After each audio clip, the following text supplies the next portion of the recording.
Bom dia, senhoras e senhores. Hoje é dia... Qual que é o nosso tema de hoje, turma? O nosso tema de hoje é o seguinte: como lidar, com uma obra sem cronograma de entrega, tá? Isso é bem delicado. O caso que me foi enviado, um caso concreto me foi enviado por uma das nossas colegas. Eu vou ler aqui para vocês verem como as coisas que deveriam ser já são delicadas ao natural, né? Mas poderiam pelo menos ter um mínimo de organização, podem ficar mais complexas ainda quando as pessoas não procuram pela orientação de um advogado, né? Ainda mais um advogado como vocês, como nós, que estão lidando, no dia a dia aí do direito imobiliário. Então, olha só o que aconteceu aqui. O caso é sobre um loteamento. Então, a proprietária, que é cliente da nossa colega, ela tinha uma área de terras e negociou um contrato de, entre aspas, ela botou parceria de loteamento. Já começa aí o primeiro problema. Tá? Vou fazer várias observações, esse caso é bem interessante. Sendo que o objeto do contrato seria realizar a urbanização e o loteamento de uma área de terras, e a contratada, que também já é um erro isso aqui, receberia 60% de lotes, de um terreno por conta da realização de toda a infraestrutura, tá? Conforme seria definido no projeto devidamente aprovado.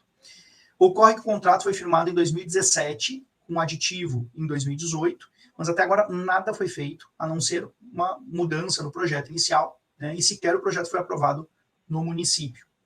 No contrato, não menciona prazos nem multa. Olha só que situação.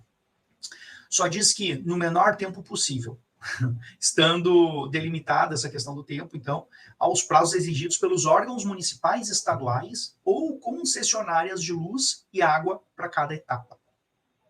Que loucura, né, gente? O contrato foi firmado em caráter irrevogável e irretratável, não fez previsão de datas nem de multas, e a proprietária da área gostaria, que a contratada fornecesse um cronograma e terminasse logo o loteamento, ou então rescindisse o contrato para ela contratar, fazer um novo negócio imobiliário com outras pessoas, certo? Porque ela precisa de recurso e estava contando com esse negócio.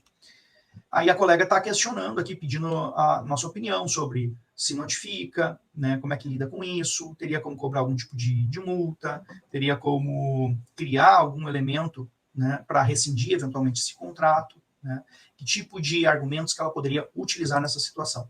Vejam que o caso não é fácil, não é um caso simples, mas é um caso muito interessante para a gente pensar numa coisa que eu tenho insistido muito com vocês, que é principalmente assim, entender os modelos de negócio, como sendo assim, um centro nervoso, uma premissa para a gente poder orientar bem as pessoas.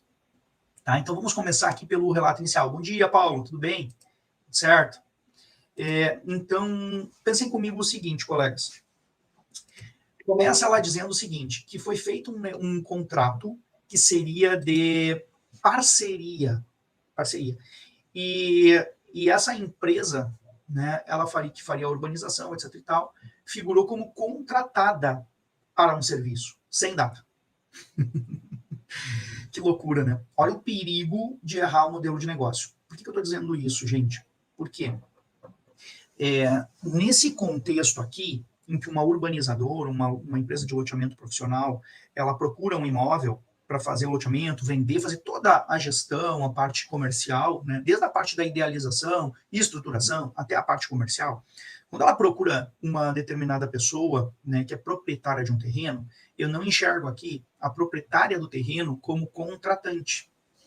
O que vocês acham? Veja que a premissa, ao a gente escolher essas duas, ao a gente definir esse contrato, depois eu vou entrar ali nas questões da colega, mas eu queria elaborar algumas coisas com vocês, porque são muito importantes.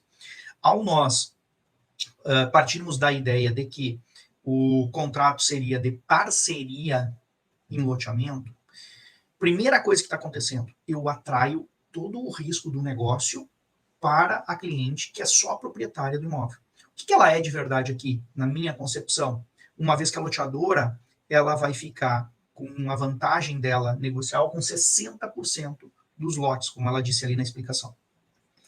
Na minha concepção, a proprietária do imóvel, ela é uma permutante.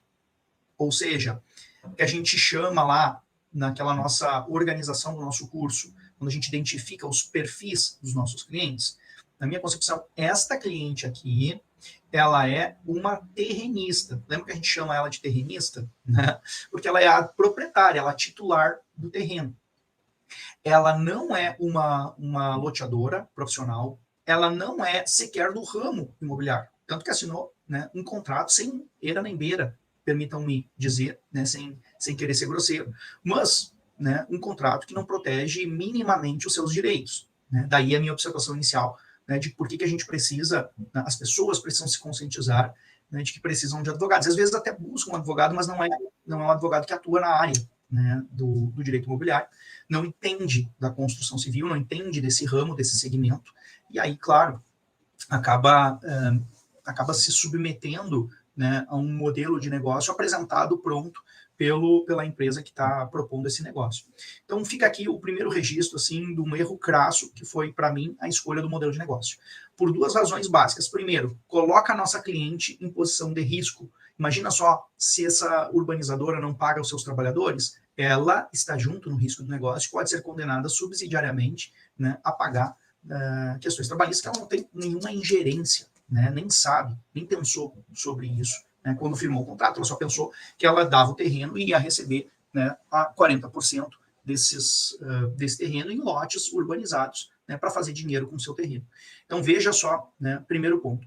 E o segundo ponto, que é igualmente grave, pessoal, é que ela não tem uma estrutura de organização mínima nesse contrato, né, de definição dos seus recebíveis. Né? Não tem ali uma porta de saída, não tem cronograma, não tem nada, absolutamente nada. E, pelo contrário, olha o perigo, ela figura como contratante. Se eu figuro como contratante, pergunta para vocês, quem paga o serviço? Quem paga o serviço? Quem paga o serviço é o contratante ou quem paga o serviço é o contratado? Já pararam para pensar sobre isso? Então, olha só, a cliente queria apenas confiar numa empresa que fosse fazer os seus negócios, né, de incorporação, aqui no caso do loteamento, e ela receberia parte, ela perderia 60% do seu terreno, né, e receberia parte em lotes urbanizados que teriam uma liquidez de venda. Esse é o único objetivo dela. Tá? Então, o pensamento da cliente é bem simples. Ao figurar como contratante, ela passa a estar numa posição de devedora pelos serviços da contratada. Ah, mas Rafael, a combinação é o 60%, esse é o pagamento. Sim. Mas e se ela quiser sair desse negócio agora? Será que por ela ter errado o modelo de negócio, ela não poderia, eventualmente, vir a ser cobrada pelas despesas que essa urbanizadora teve na produção dos projetos? E veja que a contratante, entre aspas, essa aí, ela não domina isso, porque ela não pode negociar, ela de fato não faz parte do negócio. Ela é só uma permutante, mas no contrato ela está como contratante. Fica parecendo que a contratante está participando do negócio imobiliário. Então, trata-se de um caso, pessoal, que me assombra bastante, porque o negócio imobiliário que ela pensou que estava fazendo não tem nada a ver, absolutamente nada a ver, com o contrato que ela firmou, que a coloca em risco. Então, imagina lá que o arquitetônico, assinado pelo arquiteto fulano de tal lá, né, ele, sei lá, passe um recibo lá para a urbanizadora que custou 100 mil reais, né, o seu projeto arquitetônico, e os outros lá, os projetos complementares, cada um custou mais 15 mil reais. Imaginemos que tem ali uns 10 projetos complementares, com seus vai e vens, né? Então, imaginemos aí, nós estamos com uma conta de 250 mil em tese, né, só pelos projetos que foram encaminhados à prefeitura e que não foram aprovados até hoje, no caso dela. Então, olha que posição de fragilidade que a cliente está. Ela pode não só passar a, se ela deseja simplesmente desembarcar desse negócio trágico aqui, ela pode não só não receber o que ela desejava, como ela ainda pode passar a ser uma devedora desse negócio. Olha o perigo que essa cliente se posicionou, né? Por não ter pago lá, de repente, 5, 10 mil reais para um advogado, né, referendar esse negócio inicialmente. Olha só que loucura. Tá? Então, o primeiro ponto seria esse, tá, pessoal? Negócio feito Modelo de negócio errado, né? Modelo de negócio completamente errado. Agora vamos seguir aqui, né, no nosso exame do que a colega está nos posicionando e nos questionando, certo? Então ela disse ali que o contrato foi firmado em 2017, com aditivo em 2018, mas até agora nada foi feito, né, a não ser mudança de projeto e tal. No contrato só diz, em relação a prazo, que seria no menor tempo possível. Bom, aí agora já vamos enfrentando aqui o coração do problema. Bom dia, então, veja só, isso serve para qualquer daí contrato. Esse pensamento agora que nós vamos desenvolver, ele vai servir para qualquer contrato, né, de entrega de obra em que o prazo tivesse ficado assim, cláusula aberta. Vamos chamar, até para a gente ter cientificamente um posicionamento jurídico mais completo, vamos chamar que não é que não tenha prazo esse contrato, tá? Ele, de fato, a gente está tratando ele como sem prazo, porque não foi definido assim, ó, vai se encerrar em dia tal, que é o que a lei das incorporações manda que ocorra, tá? Então, esse contrato, ele já está, né, ele já está em desconforme com as previsões, né, da lei do distrato. Mas veja, cuidado, ele foi firmado em 2017, a lei do distrato é 2018. Teve o aditivo em 2018, mas a lei do distrato foi no final do ano, né? Então, possivelmente alguém alegaria que não se aplicaria aqui nesse caso. E é um negócio entre... O modelo de negócio foi feito errado, que nem eu falei, então ele estaria sujeito a ser tratado como um negócio entre particulares, né, e não de um consumidor. Tá? Então, problemas. Mas a lei manda que tenha um prazo. Então, já é uma crítica aqui, bem objetiva esse contrato. Mas ele tem cláusula aberta. A lei manda que o prazo seja objetivo. Esse é o ponto. Né? A nossa analogia legal aqui, o prazo tem que ser objetivo, né? Contado em dias, data específica, né? Tanto que tem lá a tolerância de até 180 dias e tal, para uma entrega de obra. Pois bem, então vamos pegando isso aqui como analogia. Foi utilizado, então, erradamente, o sistema de cláusula aberta, no menor prazo possível. Menor prazo possível é uma cláusula aberta. Significa que ele não tem prazo? Não significa que ele não tem prazo. Ele tem um prazo, menor tempo possível. Tá? Agora, pessoal, tá para nós, já que a gente já observou os riscos da nossa cliente, que seria de ser cobrada por esses projetos, né, e ser envolvida nesse negócio, eu tenderia a construir uma saída. Até porque eu não estou mais confiando nessa empresa, uma vez que já se passaram 5 anos desde que o negócio foi firmado, certo? Então, assim, ó, estratégias. Né, estratégias. Primeira estratégia, né, tem que ser produzir provas a favor desta cliente. Né? E a segunda estratégia deveria ser a de negociação com distrato. Eu gostaria de sair deste negócio, porque este negócio foi concebido juridicamente de forma errada. Tá? Esse é o primeiro ponto. Então, sim, respondendo ali o que a colega propôs, ela perguntou aqui, né, no seu questionamento, ela disse que ela tinha pensado em notificar, né, para explicar formalmente sobre a conclusão e o cronograma das obras. Sim, exato. Ela está correta. O disparar deste caso deveria ser por meio de uma notificação. O que eu recomendaria antes de qualquer coisa? A contratação de um profissional, né, da engenharia ou da arquitetura que tenha conhecimento dos procedimentos de licenciamento deste município. Por quê, pessoal? Para eu fazer essa notificação, sabendo se eu tô com uma bola cheia ou se eu tô com uma bola murcha, concordam que tu chuta diferente, se tu sabe que a bola tá cheia ou se tu sabe que a bola tá murcha? Dá para jogar bola com bola murcha, dá para jogar bola com bola cheia, mas a gente tem que saber como é que a bola está. Então, um profissional da engenharia ou da arquitetura que domina os procedimentos de licenciamento, e eu pediria para ele me dar uma análise prévia de como é que isto foi ou está sendo conduzido no município. Lembrem-se da cláusula aberta, que dizia no menor tempo possível? Imagina que este engenheiro ou esse arquiteto, ele pode me dar 2 tipos de resposta. Primeira resposta, os caras estão trabalhando um monte e o problema é o município fica muito ruim. Não responde, não dá andamento, etc, etc e tal. Vocês concordam comigo que essa é a resposta mais improvável? É a mais improvável, mas ela é uma hipótese, certo? 5 anos depois, né, tem que ser um município assim, ó, absolutamente péssimo, né, para não ter dado resposta nenhuma. Não existe isso, não é comum, por mais que os municípios às vezes sejam lentos e ineficientes, né, não é comum ainda mais para a urbanização, que é um interesse, via de regra, dos municípios. Tá? Então, primeiro ponto. Então, qual é a resposta mais provável que vai vir? Vão vir os subsídios que o bom advogado necessita para demonstrar que a cláusula aberta está descumprida. Olha que interessante fica a minha notificação neste aspecto. Tá? Ah, mas pode o Rafael, ela não tem condições, ela só pode me contratar, não pode contratar mais ninguém. Posso eu ir lá ver? Pode. Pode, é público, né? Vai ser difícil para o advogado ele interpretar, né, como um engenheiro ou um arquiteto interpretaria, porque eles estão fazendo isso direto. Mas dá também para a gente fazer, né, essa análise, dá para ir lá perguntar como é que funcionou. E aí eu vou dizer para vocês que vai estar cheio nesse processo de notas, né, de comparecimento. De comparecimento. O que significa isso?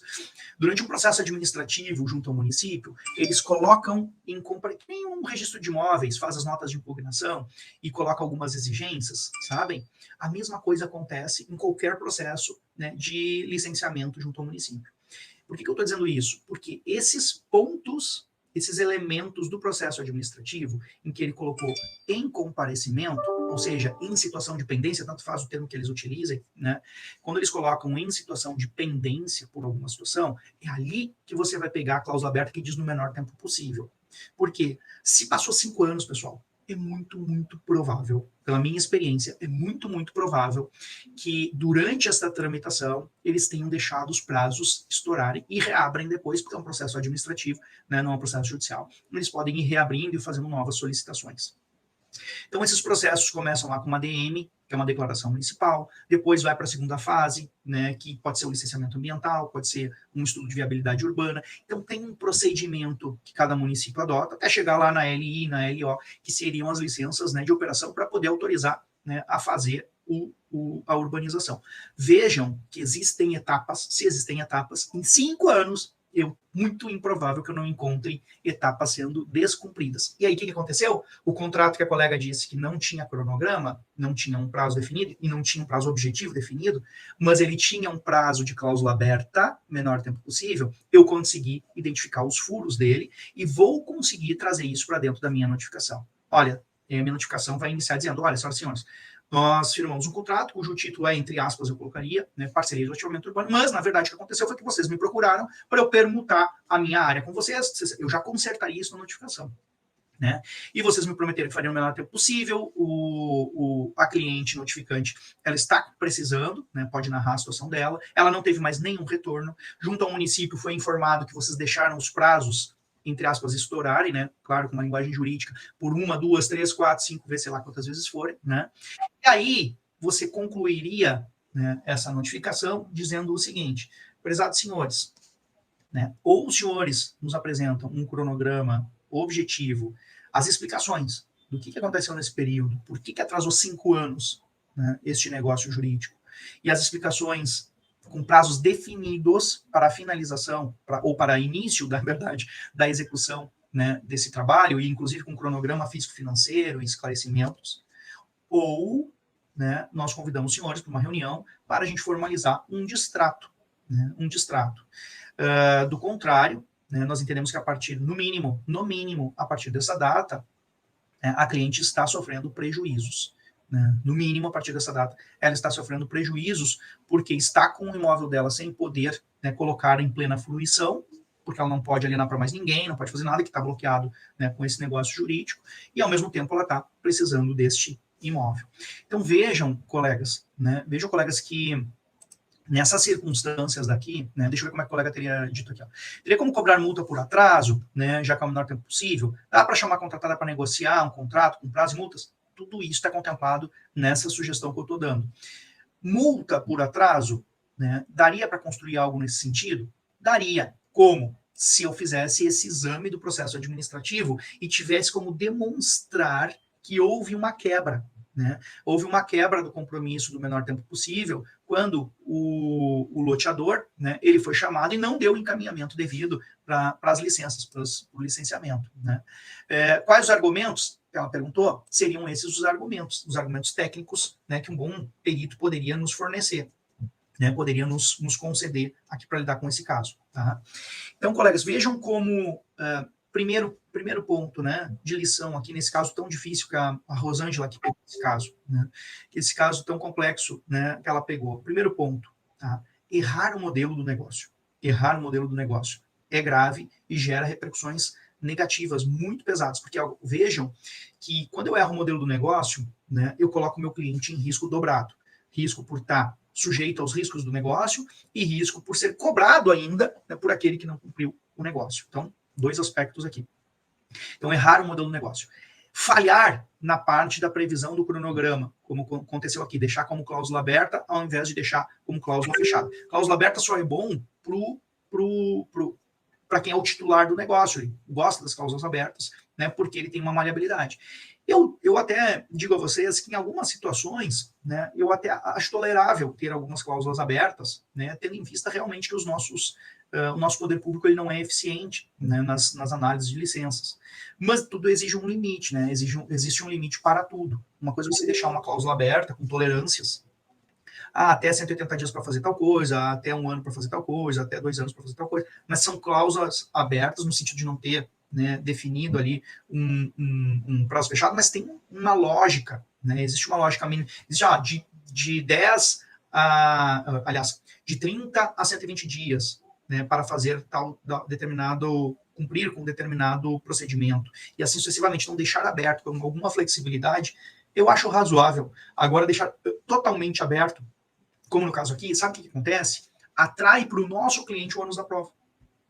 Vejam que eu estou recomendando que a cliente tenha uma assessoria, né, para o advogado ter bons subsídios. Eu estou recomendando ela ter um bom arquiteto e um bom engenheiro que nos dê uma análise, né, do descumprimento dos encaminhamentos procedimentais. Ou seja, ele desenha para mim qual seria o procedimento e me diz onde é que teve as falhas. Por que eu estou pedindo isso? Veja que isso está onerando a minha cliente, porque ela está tendo que contratar o advogado e mais um assistente técnico. Por quê? Porque o ônus da prova está no colo dela.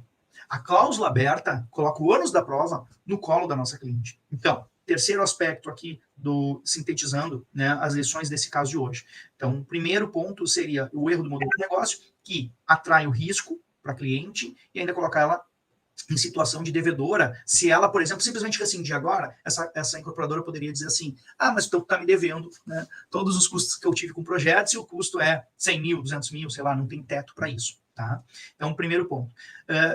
Primeiro aspecto, o modelo com esses 2 pontos de gravidade. Terceiro elemento de gravidade é esse que eu acabei de dizer. Né? O ônus da prova vai para o colo do nosso cliente.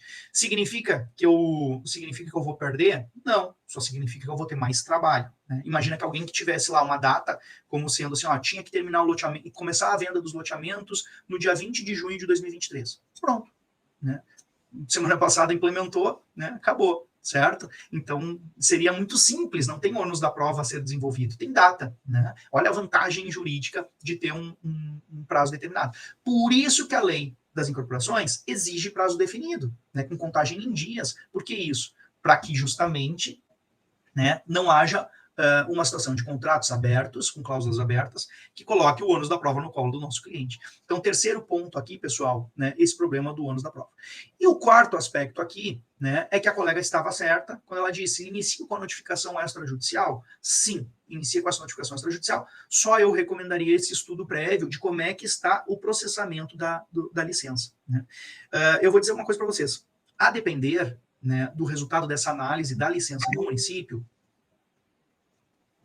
por exemplo, imaginemos que chegue lá, eu disse que tinham 2 alternativas, né? Uma, ou os caras estavam lá lutando para liberar e o poder público trancando, é um ponto, né? Ou, segunda resposta seria que eles abandonaram o caso. Imagina que eles tenham abandonado mesmo, que esteja arquivado lá, né? Bom, daí, turma, aí ela poderia fazer aquilo que ela disse, né? Olha, vocês abandonaram desde o ano passado, ou retrasado, não sei que data, né, que seria, a análise nos diria, então temos perdas e danos. Ela perguntou se podia cobrar multas, né?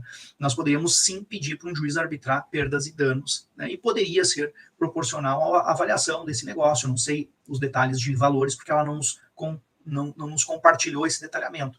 Claro que muitos outros desdobramentos teríamos se a gente visse, né, o contrato, entendesse melhor o contrato. Tá? Resumindo, para finalizar, em conclusão, tá, turma? Erro no modelo de negócio, né? Erro no modelo de negócio que colocou a cliente como contratante, né? Logo, ela está com risco do negócio, trabalhista, etc. Tal, se botar empregados lá para urbanizar, e se essa empresa não estiver bem, né? Ou eventualmente, imagina um fornecedor, até um engenheiro, um arquiteto que foi contratado para fazer os projetos, se ele não tiver sido pago por essa empresa, pode dizer que os dois têm uma parceria e vir a cobrar da cliente. Segundo, se a cliente quiser rescindir esse negócio agora, né, por ter essa cláusula, ela poderia ser, né, cobrada por esses serviços. Ou seja, eles diriam que o cliente está descumprindo o contrato. Então, o ônus da prova passa para a cliente. Terceiro ponto, ônus da prova. Então, o ônus da prova vem para a nossa cliente. Essas são as falhas. Como remediar isso?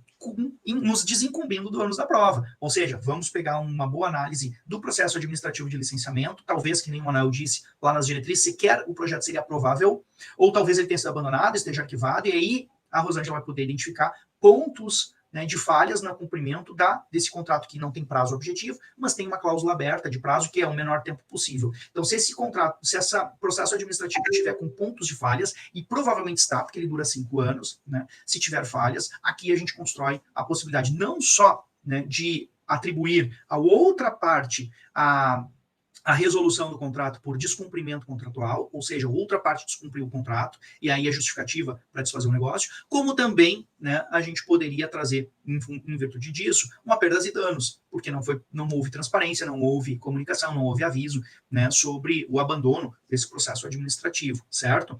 Então aqui a gente encontraria aquela hipótese não de multa, mas de perdas e danos, né, para configurar perdas e danos, que a multa teria que estar lá prevista no contrato, mas perdas e danos, né, com certeza, a falta de fruição do bem e tal, pode pedir para um juiz arbitrar quanto que seria, né, esse prejuízo que a cliente né, acabou sendo prejudicada. Tá?